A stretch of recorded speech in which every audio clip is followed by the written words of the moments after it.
said, my name is Jessica Hill. I am the Federal Program Specialist at DLG, and I oversee the Land and Water Conservation Fund and the Recreational Trails Program, which we're mostly going to focus on today.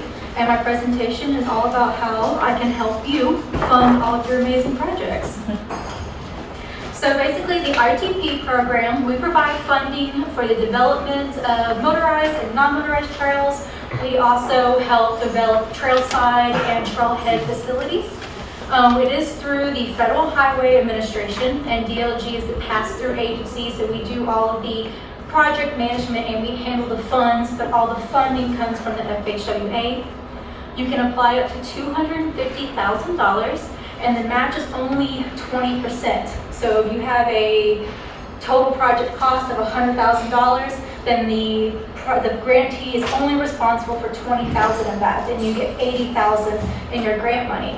And you don't have to match with general funds. You can match through force account labor, equipment, so you can match through volunteers, through materials. There's multiple ways that you could meet that 20% outside of just hard cash.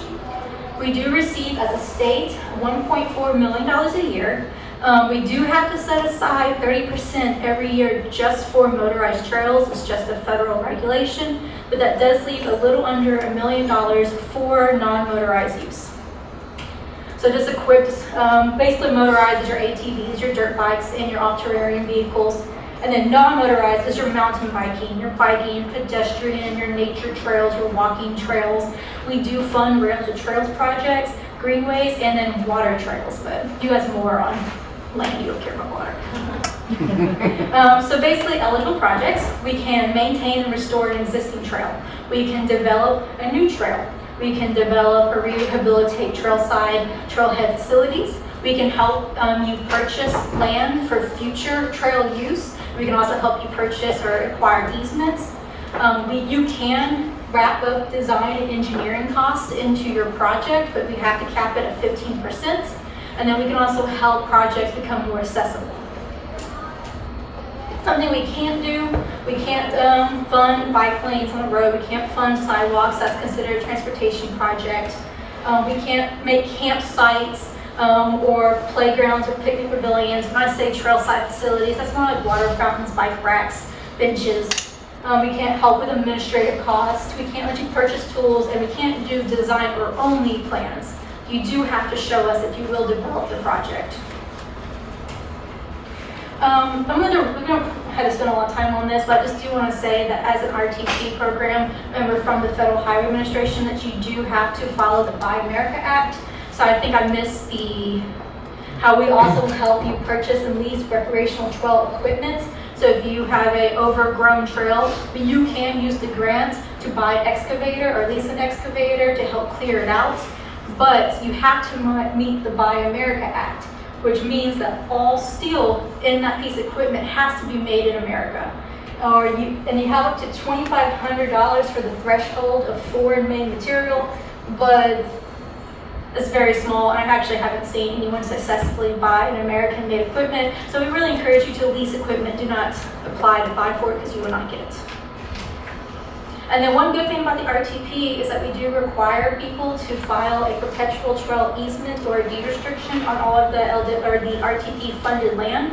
So that ensures that the trail, the bike route, that's maintained in perpetuity. So they're always going to be available to the public for life, and they can't get out of it. So I'm just going to go, I'm going really fast, which is this is good that I'm a little over. So basically, I'm just going over the application cycle a little bit. So from January to May, that's when we start accepting applications. You can reach out to me. I can help you plan your project and make sure it is eligible for the RTP program. But I have to have the application by at least the end of May for you to be in consideration for that fiscal year. You can find a copy of the application on our website. We do have to have an advisory board meeting. All RTP applications are reviewed by the RTP advisory board. During that time, if you apply, you can come give a presentation, try to woo the board to select your project. If everything goes according to plan, which is not right now because Congress hasn't passed a budget, we do get the money in October. And then all the projects are submitted to the governor's office, who has the ultimate approval of RTP projects. So he will review everything and make our final selections. And then you get the wonderful letter in January saying, congrats, you got it. Or you get the sad letter saying, no, try again next year. And then you receive the funds to start your project in March. So it is not a really fast project. So if you want something done now, I wouldn't recommend it. But you do get about a year and a half from the time you apply to the time you get your funds and you're able to start the project. And I'm just going to go over how we score applications. So if you are interested in applying into the RTP program, this is how you know that you actually have a competitive project. Unfortunately, RTP is very competitive. We award maybe 20% of the applications we receive. So I definitely always recommend people to review the application scoring criteria and write your grant application based on the scoring criteria. I can only score applications based on the information I receive. So you can cheat and write it based on this and ensure that you get score full points, and then, oh my goodness, you have a great project. So basically, if you're we score based on how long your project is. So if you're building a 5-mile bike route, you get full points. A lot of projects you receive is only less than a mile, so we definitely like to see long trails in the construction of it. You get points if you offer a lot of opportunities. So let's say you want to build a pedestrian bike trail, but you also allow overnight bikers to access it, and you can also have a walking lane. You have 3 recreational trail opportunities, it's multi-use, and you get multiple points for it. If it's ADA accessible, if it's free and open to the public, that's definitely, you get all of the, if it's paved, that's basically for, you get extra points, but also I don't discourage you if you want to do a natural trail, definitely apply to. We don't only pave, or only award paved trails. If it's part of a regional plan, so if your city or your county has a plan to increase bike use, to increase recreational use, let me know, and then you get extra points. We like to see and award cities and counties that want to use the money to actually increase recreational use. I sometimes get applications that say, oh yeah, it's a goal to build bike paths. But that's not really what I need. I need an actual plan. I need a concrete plan on how you plan to use our money to advance the recreational use in your town. If it's tied into other trails, you get extra points. We love to see an expansion of trails. Are you a trail town, which we are in one, so you'll get extra points. And they also like to see if your project is educational. So if you have signs, if you provide maps or brochures, you get extra points to let people learn about the natural and cultural resources along your trail, and whether or not you have an open RTP project.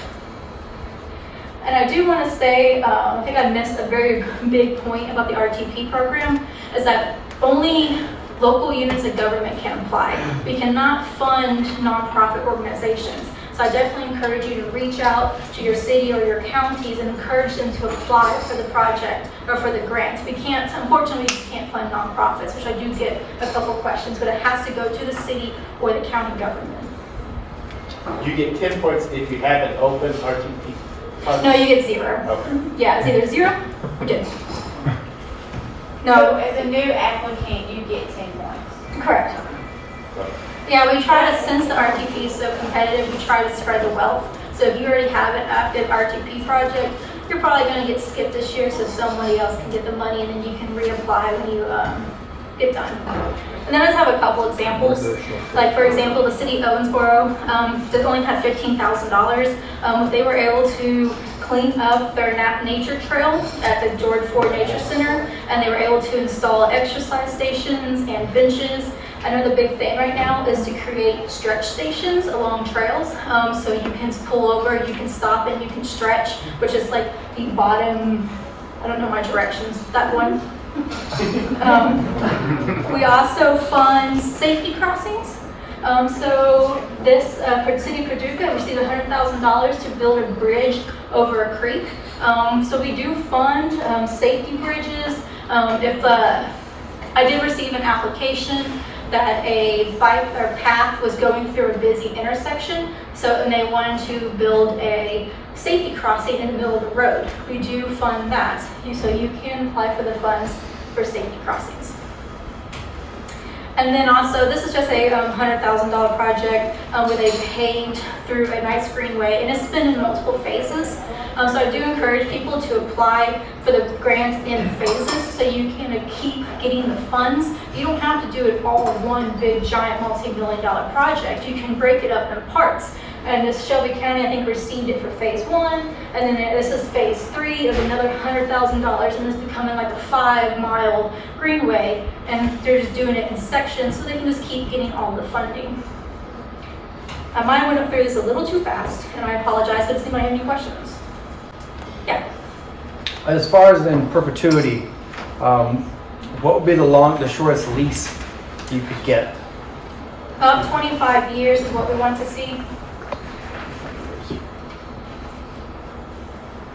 But they still have to sign a perpetual trail easement. So if a city is leasing land from a mining company, we still have to get, the mining company will still have to send us a letter saying we understand that the RTP program requires perpetual maintenance, and they still would have to guarantee to keep up with that trail after the lease expires.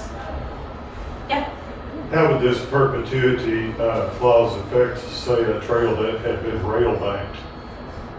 It still belongs to the railroad. If they want it back, they can get it back. I'm not sure how it works. Well, then it would be through like a lease, so you can have a long-term lease. But even if they want it back, they're still going to have to follow. I mean, we have a perpetual trail easement. It's going to be filed on the deed. Or a deed restriction on the deed, so they can get it back. They're still going to have that restriction on that deed saying that they're going to keep this open for perpetual use. But the railroad doesn't work that way. If they take it back, to his point, they would be taking it back to use it as a railroad. Well, then they can't. So then you can't have a project. Well, also your comment said that you had the easement back to DLG. Yeah, so basically, if it's like through a non-profit, if it's not owned by the city or county, then you have to have a perpetual trail easement from the property owner to the city. And then the city has to sign perpetual trail easement to us to say that they will maintain the park in perpetuity. It just keeps them in compliance with the rules. So just for maintenance, not for ownership? Yeah, just for maintenance. Okay. Yeah. So if you get the letter, like sorry, try next year, do you give any type of critique or criteria, or hey, maybe you should go in this angle, or there were just too many that were in that same category, or any kind of feedback? Well, not in the want letter,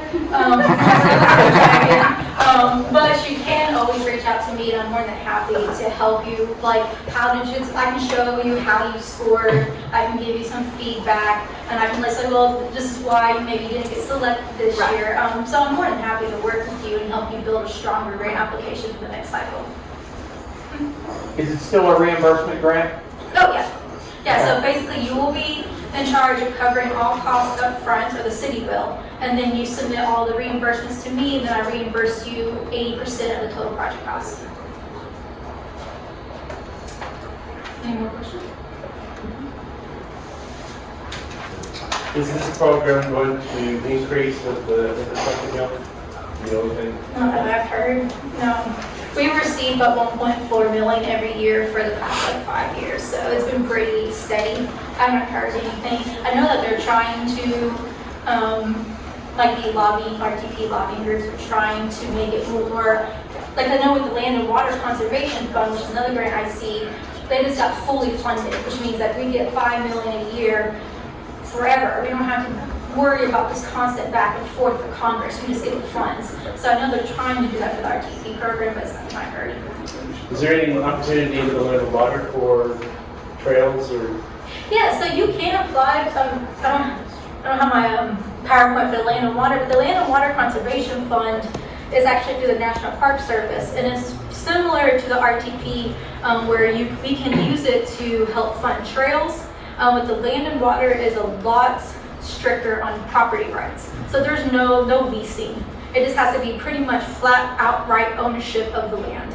And if the city or the county owns the property and they're more than happy to maintain it in perpetuity, then you can apply for the land and water. The only difference is that there's a 50% match, so you have to cover at least half the project cost. But the good thing about the land and water is that we have so much funds that almost every project gets awarded. So it's definitely something to look into first. So one of the big things I found out about the land and water that still stands is that you cannot put the trail underneath any type of power line. You have to bury the power, pay to have the power line moved or buried. Yeah, within the Which project was area. huge. when we first did our design and then realized that's a land and water rule, not an RTP rule. That's true, which is a lot more expensive. Yeah, that was huge. Yeah, I but just throw that out there. the land and water does let you apply for grant funding to bury it. But you do have to take into consideration when you make your budget. But yeah, for the land and water, you do have to bury all surrounding utility lines. Okay. What's the maximum amount awarded for land and water? 250 right now, but we're thinking about increasing it. Anything you use for stream restoration projects like that? Yeah, so pretty much land and water is for all outdoor recreational facilities. So those are your playgrounds, your sports fields, your trails, your pools, anything that's outdoors that encourages recreational activity, you can apply for the land and water for. Well, does it has to have a recreational component? Or- Right, well, trail, yeah. So, But it could be just be used for stream mitigation or restoration.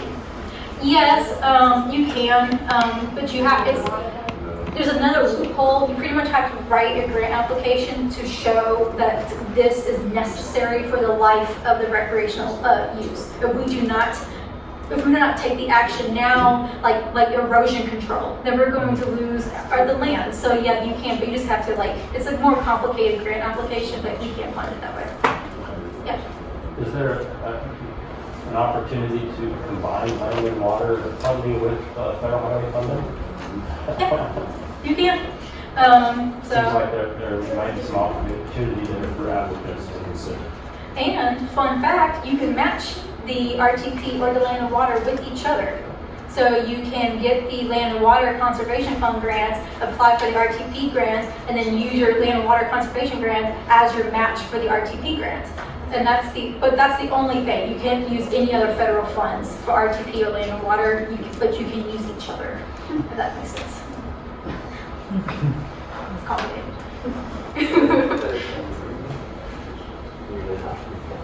Any other questions for me?